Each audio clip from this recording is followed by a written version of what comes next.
You're listening to No Plot, Only Lore, a podcast about games and the tables we play them at. Your DMs tonight and every night are Josh and Chris. You can find us on all podcast platforms or check us out at noplotonlylore.com.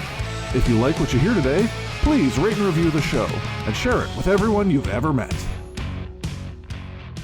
Welcome back to No Plot, Only Lore, this week brought to you by The Pile. Do you not have enough energy to fold all your laundry? The Pile. Just put it all on your couch. You'll find it later. You know, I saw a reel on Facebook today that was like the true sign of adulthood is that you no longer have the chair. And I'm like, couldn't be me. There was another one that I saw that was like, I've never had the chair. And she was like lording it over people. And I was like, well, la-dee-da. I just put mine on the fucking floor. Dude, that person's like a monster. You don't get to think you're cool, lady, just because you aren't, you know, a feral man-child or whatever. I have admittedly always kind of been a feral man-child. I don't think that's going to surprise anybody. How do I say this? It comes with the territory sometimes, in the circles that we go in. That's true. I will say I've seen one of my worst examples this week, but it's not the first time I've been to a friend's house and been like, oh yeah, you didn't get raised right because your parents kind of left you in the corner for a long time. Do you remember the fridge that I taped shut? I do remember that. You were like, this is a nightmare. We're just going to tape this closed and toss it. Yeah, the fridge stopped working, and rather than call my landlady to replace it, I just taped it closed with a sign on it that said that if you love life, do not open. And I just lived without a fridge for 6 months. That's such a long time to live without a fridge. Yeah, it is. Like, I go camping for a weekend without a fridge, and I'm like, God damn it, how do people survive like this for centuries? A lot of dried food? I had a lot of dried food. Yeah, true. And cans. Yeah. I ate out a lot of cans. But, like, yeah, no, I kind of stopped. Like, I would eat a lot of food on my way to places. Uh-huh. So, like, at the time, I was working at the comic shop. Right. And so I would walk past a 7-Eleven every day. Okay. And while I was walking past the 7-Eleven, I would usually pick up, like, a little jug of milk or some juice or something. Like, a thing that would normally be refrigerated. And I would take it to work with me. And that was how I would get all of my cold goods. just enough of, like, a kind of normal thing to, like, trick yourself into thinking that you had fresh goods in the house? Yeah. Yeah, pretty okay. much. Vegetables were a no. There was no crisper. Right. Yeah, lettuce did not exist in my home for a long time. I'm so disappointed in you. You are not the only one. Oh, man. Okay, so I have very recently... I have a friend who has been, like, my companion in never dating again for a while. Right. And she has recently started up on the apps again. Oh, no. And I gained some amount of curiosity, and so I installed an app. And as I've been flipping through this catalog of people that I am not dating, the one thing that keeps going through my mind is, I am not nearly put together enough for this. Oh. I mean, yeah. I understand. There was... I unlike you, I am sort of making efforts at kind of trying to date or something, and I took a big gap period, and the first thing I had to contend with was like, oh, I'm not in a state that, you know, anyone would want to consider this option. If I were on offer, yeah, I would not take me. That's a good way to phrase it. Yeah, like I think that I would look at myself and go, that is somebody who needs some time to work on themselves. Yeah. Because I've spent a lot of years in Goblin mode. Yeah, so I've heard this phrase before.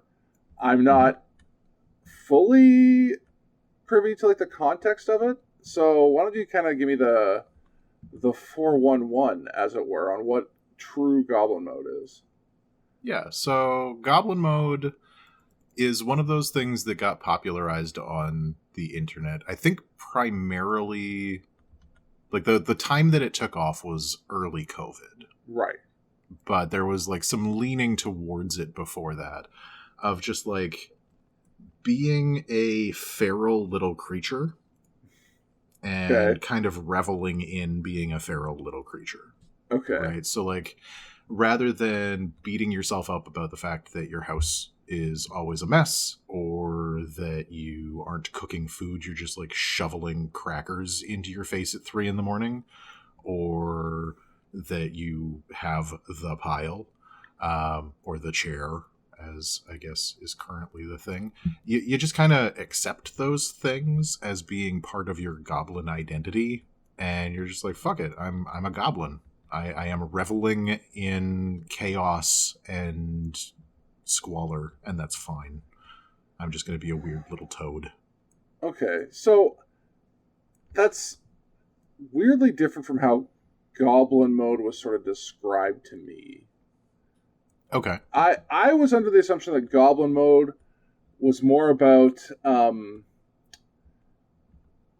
enjoying the collection of weird little trinkets and knickknacks and you know, being okay with just being like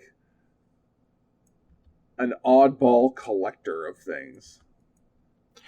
There's like a subset of like Goblin mode / cottage core that's just kind of like into fungus and moss. Yeah. There's like a good rock. Like, just going out into a swamp and finding a good rock. I mean, yeah, like that's that is the male experience. Yeah. Well, I mean, the male experience is you find yourself a good stick. Yeah. Yeah. Oh man, a good stick. I posted there's an entire like on Reddit with a good stick, and boy howdy was he thrilled to see the attention that he got. I think we talked about that literally last week, and we're still talking about it because like there is one thing that all men will gravitate towards, and it is a good stick. Yeah. Yeah. You get me like a cool proper shape. Yeah, proper wizard staff if it's shaped like a sword. If it has like some gnarly stuff happening at one end of it that makes that side cooler, and then the other one is just like a point. Yeah. Fucking prime. Right? So many good ways to have good stick. But like, yeah, finding a good shiny rock, similar experience. Yeah, fair. I would almost consider those like parallels to one another. So like, the Goblin mode that I am most familiar with is mostly just like, I guess kind of the difference between Goblin mode and Goblin core. Ah, okay. Right, like Goblin core would be like the aesthetic of Goblin. Right. Right, like accepting that you are going to live in a little mud hut and have your moss and your ferns and like not worry about having anything on the floor. Yeah. There's like bottles everywhere, so many bottles. And then Goblin mode would be that little hut being a disheveled warren, and you're just like sitting in a corner putting beadwork together, ignoring the fact that the place is a hovel. Okay, so the way I'm hearing this from you is that Goblin core is cutesy and fun and whimsical, and Goblin mode is distressing. Feral. Yeah. Just like more like being an opossum. Gotcha. Right? Like, yeah, you come into a goblin's home and you find them under the bed hissing. You're not selling it, that's for sure. It's a vibe. And I think that's probably like the whole thing, is that it is just kind of like, you either catch the vibe or you don't. Yeah, I guess that's fair. And it's kind of a rejection of like the perfectly put together influencer vibe. Right. Those guys are the worst. Yes. There was a great video that I saw today of like a girl running up to a stranger and being like, kiss or slap. And he became an NPC. He started walking with like a walk cycle that he had clearly practiced, and when she said hey, he turned around and like waved exaggeratedly. Good for him. Just like that entire like subset of content is something that I will never properly understand. And I think like the whole idea of Goblin mode is just like a lot of people's lives are never like that. Right. Yeah. Right. Like I have rampant ADHD that keeps me from being able to do basic tasks because I found a shiny rock. Right. And now I need to go find a whole bunch of more shiny rocks, and I'm researching shiny rocks for 4 hours. Shiny rock core. Shiny rock core, yeah. I'm digging real... They're fucking minerals, Marie. But like... Yeah, I don't think that I'm ever going to have that like put together like that girl aesthetic. Makes sense. Right, like I'm not an it girl. I'm not even a girl. Yeah. Fair. I mean, I don't know what to tell you. Like, yeah, you lack the desire or the basic startup to be girl, let alone it girl. Yeah. Man. Every once in a while, I'm like, it'd be kind of neat to be like a different thing than I am. Just but like it's try wrong. it out. Yeah, like every time I've thought about it, though, it's just like that there is a part of my brain that's just like, why are you doing that? Yeah, that's dumb. Yeah, that's a part of your brain that's hard to. Well, it won't ever turn off. No, like, it's like the experimenting in college phase where it's just like, yeah, you kissed a dude, but you know, it didn't do anything for you. Sorry, bud. Yeah, sorry, Jeff. Was yours name Jeff too? Was it the same Jeff? Jeff gets around. He seeks out those, nervous, religious upbringing kids who are just like, well, maybe the big city's different. He's looking for nerds whose hands are shaking. Yeah. If you look like you should be in an anime, like, yeah. So yeah, I think Jeff's like a predator. What Jeff is a predator. Stay away from him.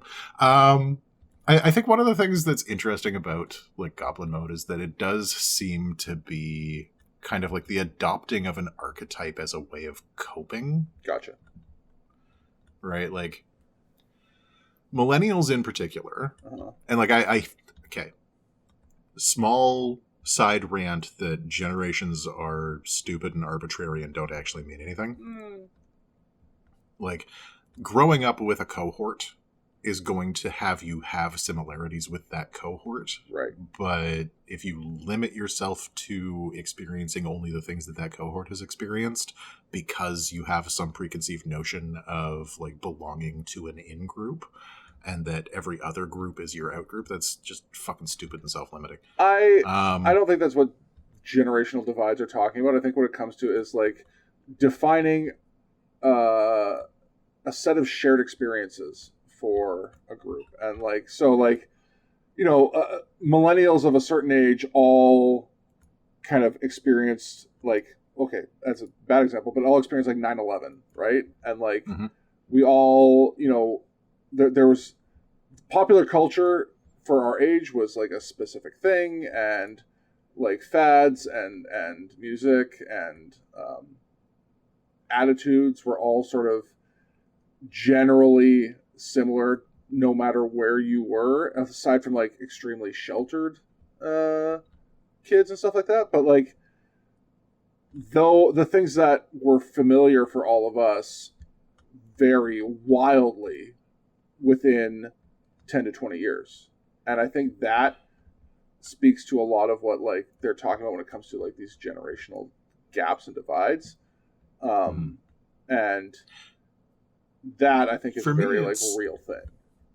Yeah, for me it's a little weird because like I grew up on a cusp between generations. Like, for one thing, nobody actually knows where generations begin or end, and anybody who tells you that they have, like, a definitive time for when a generation begins or ends, other than, like, the baby boomers where it's fucking obvious. Oh, war ends and suddenly there's a bunch of babies. It's okay, they just declared Gen Beta is, like, starting this year or something.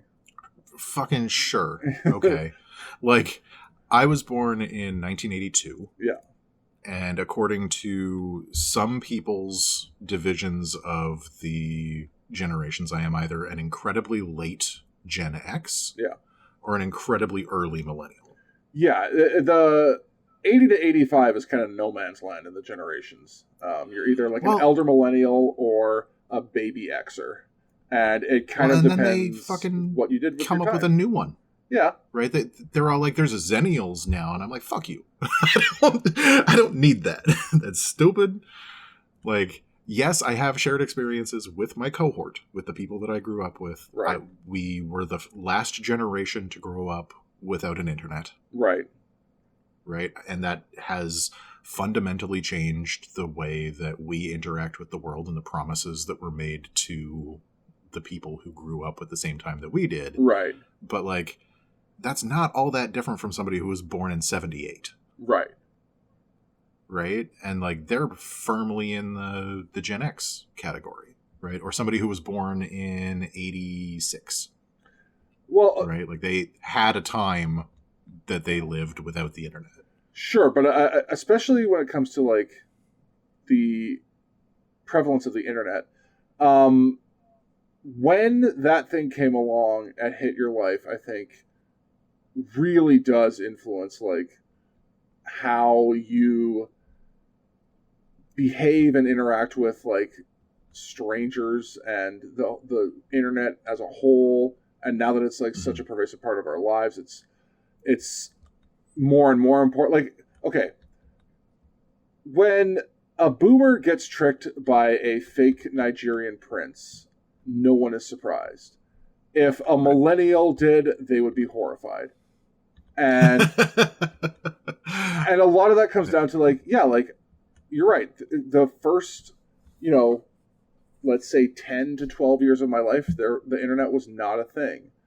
But even me growing up on like an acreage outside of town, we got internet and a Pentium computer, and it was like, oh, now so much of like what defined like my sense of humor and common cultural references from like animated stuff that was just like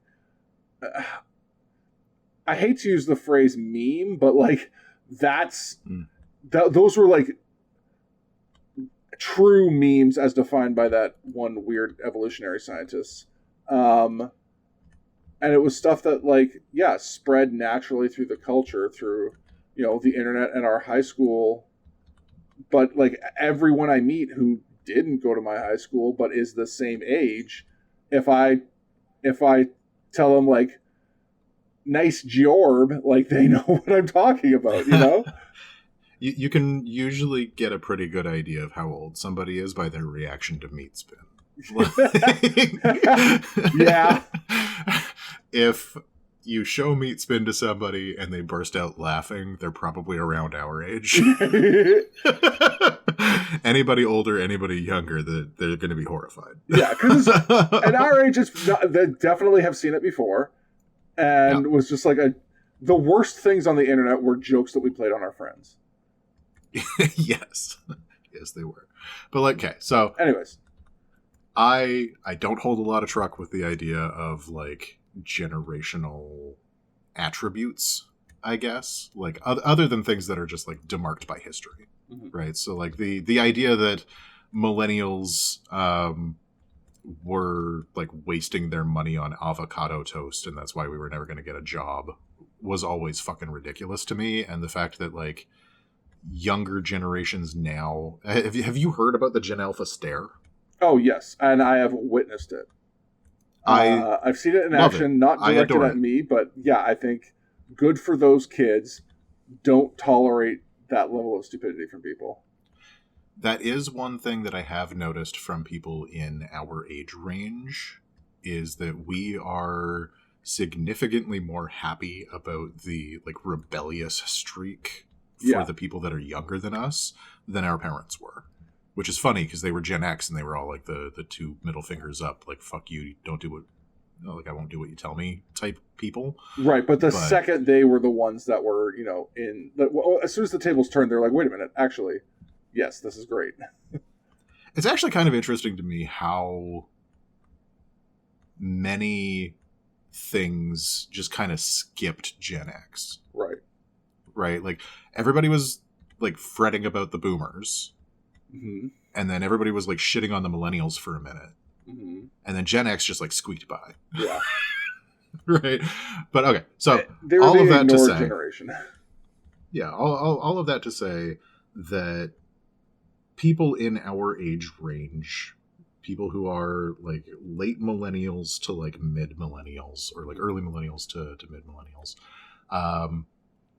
we have this concept of adulthood that is a little bit different than generations before us. Sure. And that is that adulthood is an activity. Okay. Right? So like for Gen X and for boomers, adulthood was a role that you filled. It was a defining characteristic of a person who was over a certain age. For millennials, again, because there were like all of these promises that weren't necessarily kept for like if we did certain things, certain outcomes would occur. Right. Whenever we have to engage in the idea of an adult behavior, it's quote unquote adulting. Which I will say I hate that, but you know, go on.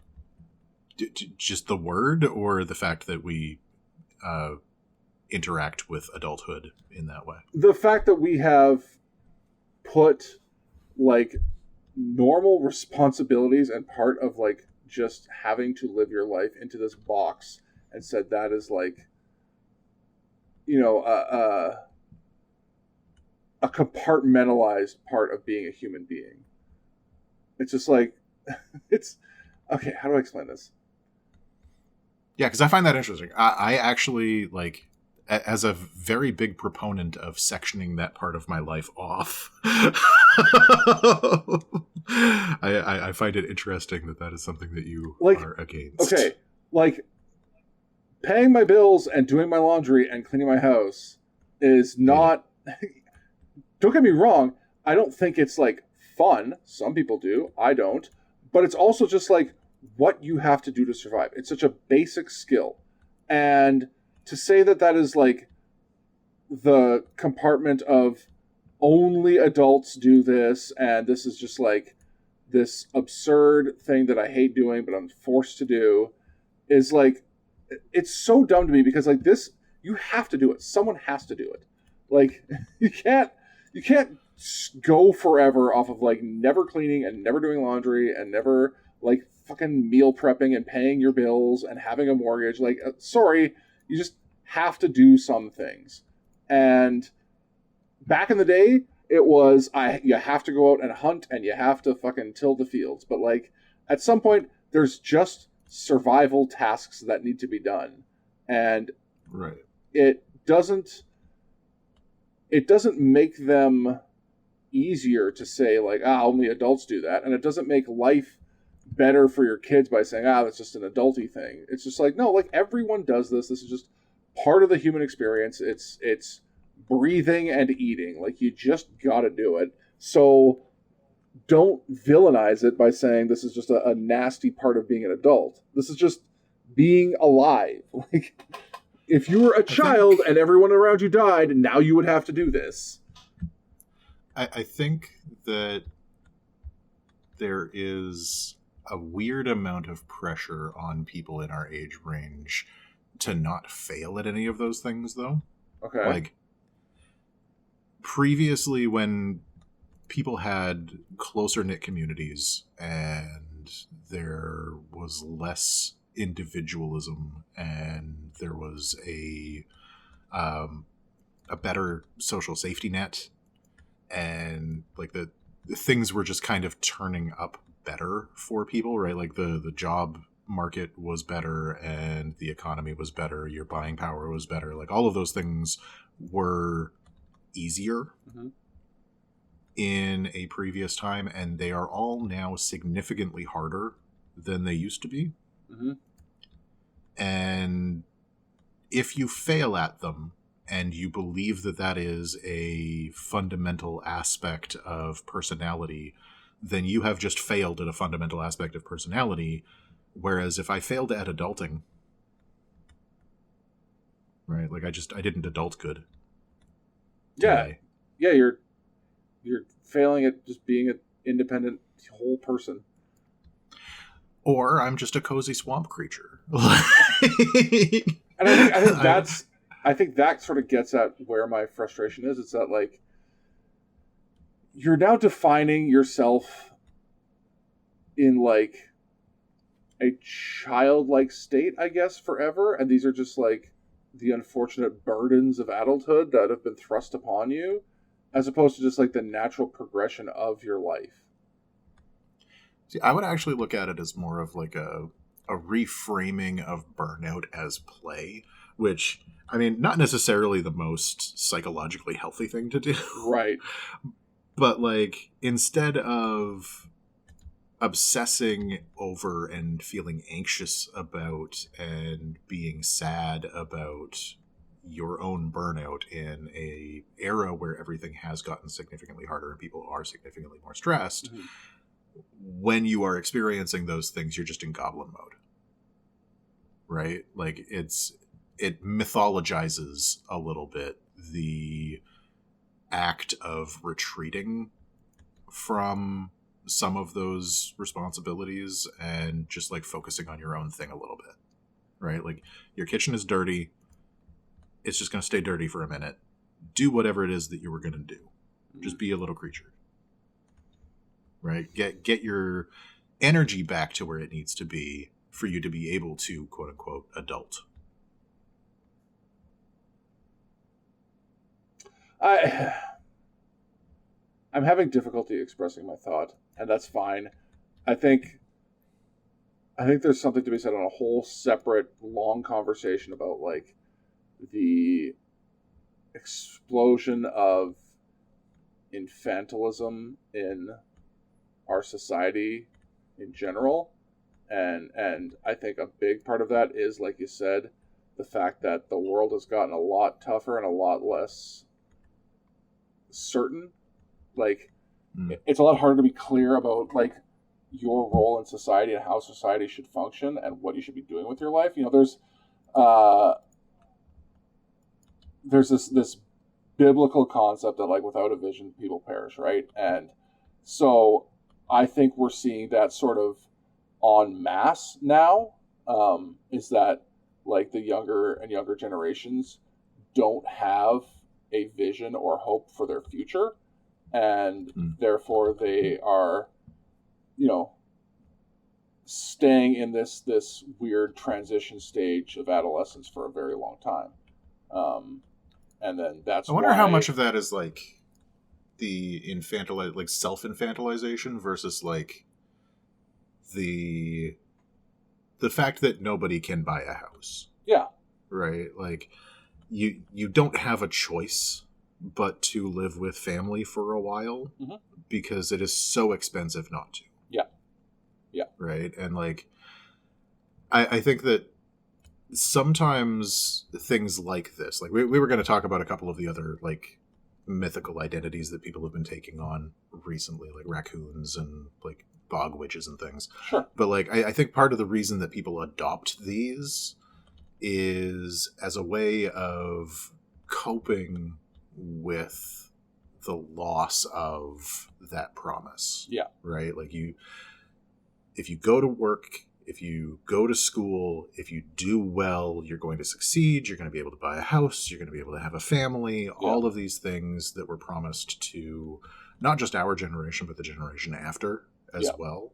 And the generation that's coming up after them are growing up without a promise at all. And that, I think, is just fucking horrifying.